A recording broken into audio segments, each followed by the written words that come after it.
ازيكم يا حبايبي؟ عاملين ايه؟ وحشتوني. وعلى مقالات رامز، ربنا ما يقطعها عادة ولا يحرمني منكم ولا يحرمكم مني. ويا رب يكتر كده من اللايك والشير. ازيكم يا حبايبي؟ عاملين ايه النهارده؟ بقى كده هنعمل مع بعض الفطار الجميل اللي انتوا شايفينه ده.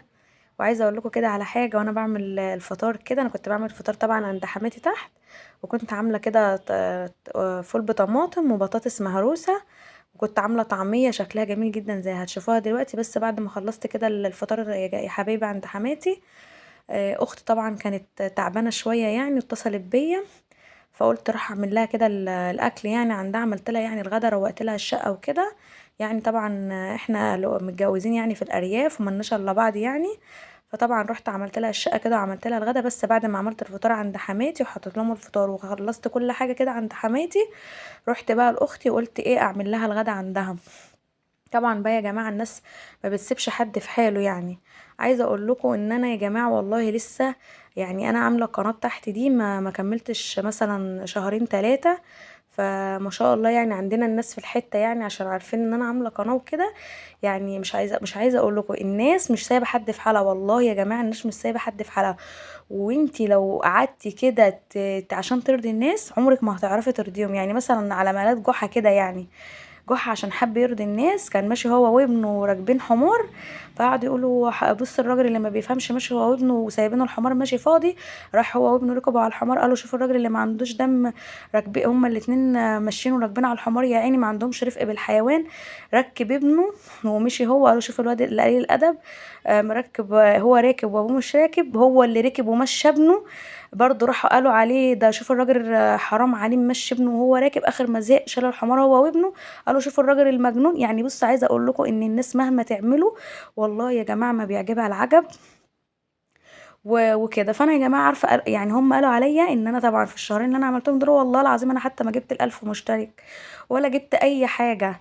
بيقولوا عليا ان انا جبت فيلا وفرشتها وعندي عربيه في، بس عشان صورت فيديوهين ثلاثه. فانا مش عارفه، يعني انا مش عارفه الناس عايزه يعني مش عارفه الناس عايزه ايه. زي ما انتوا شايفين يا جماعة، انتوا لو دخلتوا على قناتي والله ما كملت حتى الألف مشترك. ولا عملت أي حاجة. لسه يا دوبك مبتدئة. وطبعا بيقولوا ايه ده ما شاء الله عليها، ده ام زياد بقى عامله قناه وشاريه فيلا في المعادي بس مش قايله لحد يعني. وعندها وفرشتها كمان، يعني كمان فرشتها. تخيلوا يا جماعه أنا عشان اجيب فيلا وافرشها، تخيلوا ده يعني يعني ابقى المفروض ان انا ايه يعني عندي كام فلوس يعني. فما شاء الله.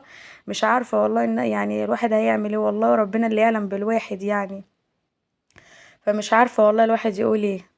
فالحمد لله على كل حال والله يا جماعة. وربنا احنا طبعا يا رب يا رب يكون عندنا فيلا، يا رب يكون عندنا يعني الواحد مش هيكره والله مش هيكره، بس لما يكون الناس تقول كده بالكذب والواحد يعني عشان بيطلع ما يعينه علشان مثلا يصور فيديو ولا يعمل حاجة ولا كده، وبيطلع عينه ربنا اللي يعلم بيه يقولوا كده. فالواحد مش عارف والله الحمد لله على كل شيء.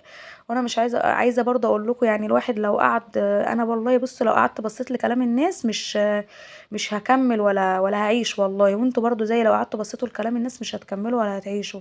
فعايزه اقول له والله انا بقول لكم كده يعني انا بكبر دماغي وبذكر الله كتير واصلي على النبي، ومش عايزاكم برضه تنسوا وانتوا بتتفرجوا عليا كده تصلوا على النبي وتذكروا الله. فهعمل ايه الحمد لله يا رب. طبعا انا هنا كده يا حبايبي رحت عند اختي بقى، كانت يعني هي كان عندها شويه برضه طبعا ولادها كانوا صغيرين. فهي رنت عليا كده قلت بقى اروح اعمل لها، يعني عملت لها اكله سريعه كده الصراحه. يعني انا ايه كنت خلصت عند حماتي وقلت بقى اروح اعمل عندها، فما رضيتش بقى ان انا اطبخ وكده. فعملت لها اكله سريعه اللي هو بانيه ومكرونه وعملت لها شويه سلطه وشويه طحينه كده بسرعه.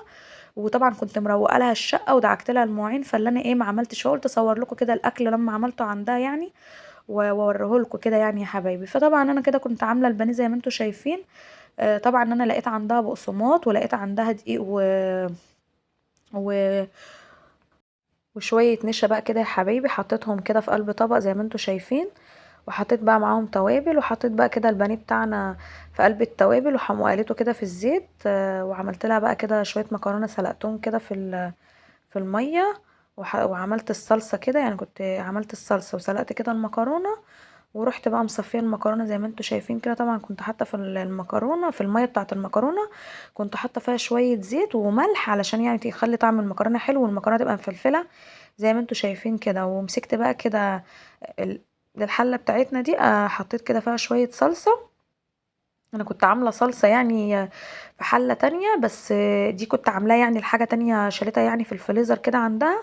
وبعد كده بقى عملت لها شويه صلصه كده للمكرونه تاني في حله برضو تانية. وعملت لها بقى الصلصه دي كده ورحت بقى ايه، طبعا الصلصه اللي انا كنت عاملاها لها التانية دي ما كانش عليها بصل ولا حاجه، فكنت عاملاها لها كده. ومسكت بقى كده يا حبايبي التوابل، حطيتها كده للصلصه بتاعتنا لما غلت يعني.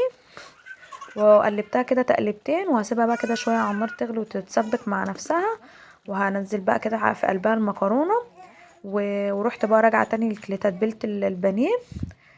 دي كده الصلصه بتاعتنا بعد ما اتسبكت كده وبقت حمرا كده ولونها جميل زي ما انتوا شايفين. وتبلت كده كل البانيه برضو، وكملت بقى كده بقيه القليه. وده طبعا انا كنت خاليه يعني، هي كانت خاليه صدر كده من عندها.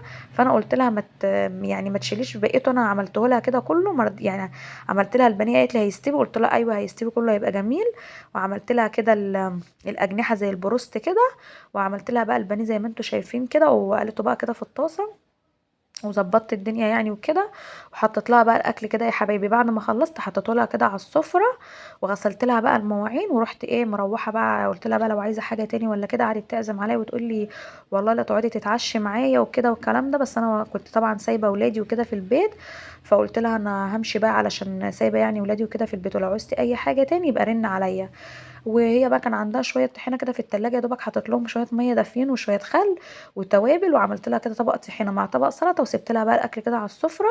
وسبتها بقى كده ومشيت. ويا ريت يا حبايبي بقى، يا ريت ما تنسونيش تشتركوا لي في القناه بتاعتي وتفعلوا لي كده زر الجرس وتعملوا لي تعليق حلو كده. والله التعليقات بتاعتكم بتشجعني وبتحفزني ان انا انزل فيديوهات تاني. وما تنسونيش بقى في اللايك، بالله عليكم ما تنسوني في اللايك ولا الاشتراك في القناة. ولو عايزين اي حاجة وتستفسروا على اي حاجة اكتبوا لي في التعليقات وهرد عليكم ان شاء الله. والسلام عليكم ورحمة الله وبركاته.